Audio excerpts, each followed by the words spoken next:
Bonjour et bienvenue pour cette 14e journée de compétition du championnat de foot de billes de France.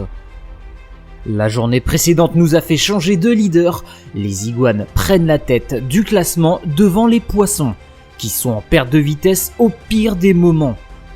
Surtout que derrière eux, les Verlif, Futo et Galaxy sont aussi dans leur sillage pour venir grimper dans le classement.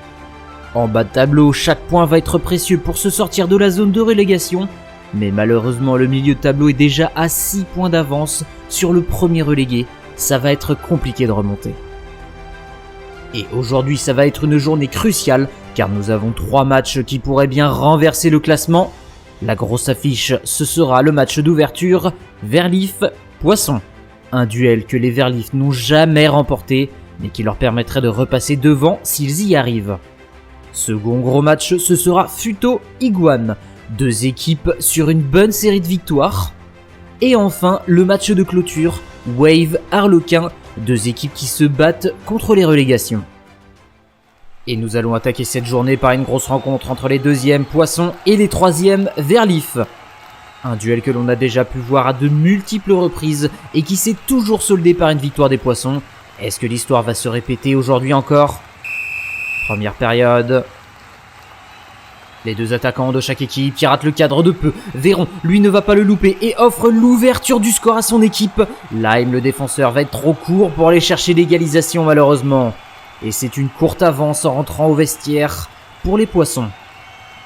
Et les spectateurs se font entendre dans les gradins. Mais attention à ne pas créer victoire trop tôt. Les Verlif sont très dangereux en seconde période. Jade directement dans le but de l'autre côté, c'est Pomme qui rentre petit filet. Et attention car ce n'est pas fini, Sinople vient en mettre un 3e. Lime n'est pas passé loin lui non plus, mais c'est une seconde mi-temps explosive des Verlif qui viennent retourner le match à leur avantage.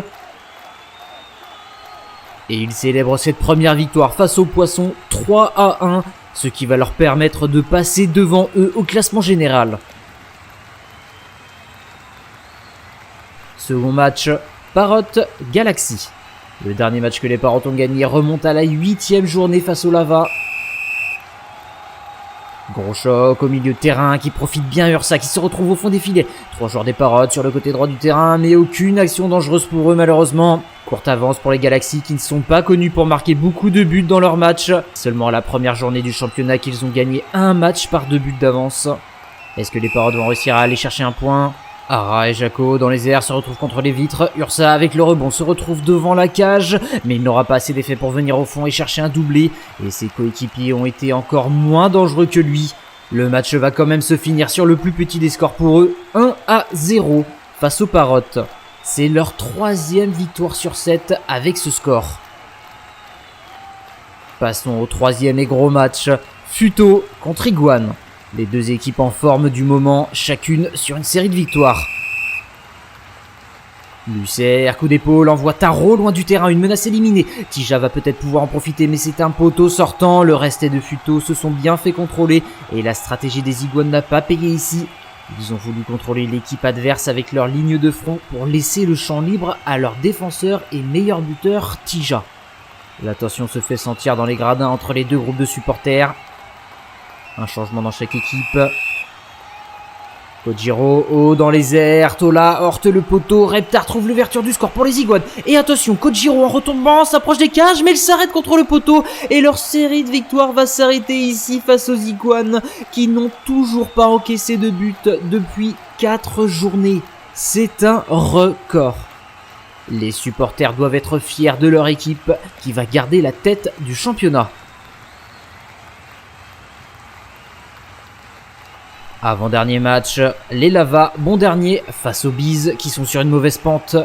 Le coach Mellifera va d'ailleurs donner ses dernières instructions d'avant-match. Coup d'envoi. Érupte, bonne trajectoire qui finit au fond des filets. Les Bees semblent complètement dépassés. Ici Smith, le défenseur des Lava, va réussir en fin de première période à inscrire un second but pour les Lava. C'est la première fois de la saison qu'il marque 2 buts en une seule période. Le break pourrait bien être fait dans ce match de leur part, et même les supporters sont sous le choc de ce résultat à la mi-temps. Double changement pour les Bees. Erupt et Pops vont chacun marquer dans un but, tandis que tous leurs coéquipiers ne vont pas réussir à être dangereux. Oh mais attendez, Erupt fait une remontée sur tout le terrain comme un fou et va réussir à rentrer dans le second but. C'est incroyable, on n'a jamais vu ça, c'est historique. Il va réussir à mettre un doublé dans une seule période et un triplé dans le même match. Quelle prouesse physique! Il vient s'arracher pour offrir une grande victoire à son équipe. Ça va leur redonner du moral et ils en ont bien besoin s'ils veulent essayer de sortir des relégations. En tout cas, ils fêtent cette victoire 4-1 comme il se doit ensemble sur le terrain.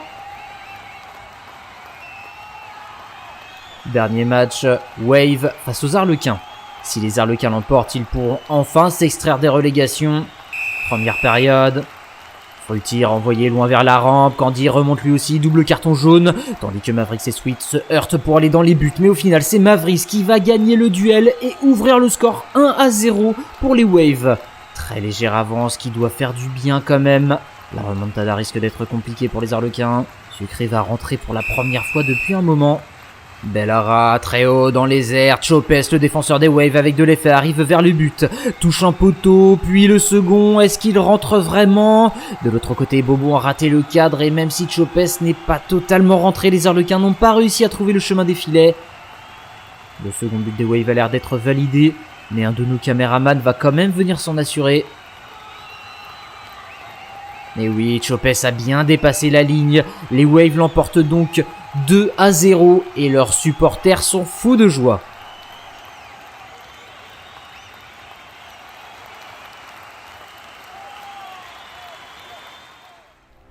Suite à cette 14e journée, le classement a pas mal bougé au milieu de tableau.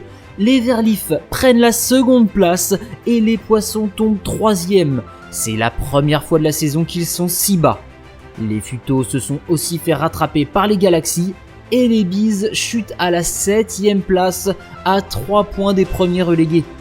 Les Lavas recollent à 1 point des Parottes, avant-dernier, et aujourd'hui un espoir est peut-être né chez les supporters pour ne pas voir leur équipe se faire reléguer. En ce qui concerne les buteurs, les deux attaquants des Verlifs se baladent toujours en tête, et ça commence à sentir bon la bille d'or pour l'un de ces deux Verlifs, même si la saison n'est pas finie. Pour finir, voici l'agenda des matchs de la prochaine journée. N'hésitez pas à liker et à vous abonner si cette vidéo vous a plu. On se retrouve très vite pour la suite du championnat. Ciao!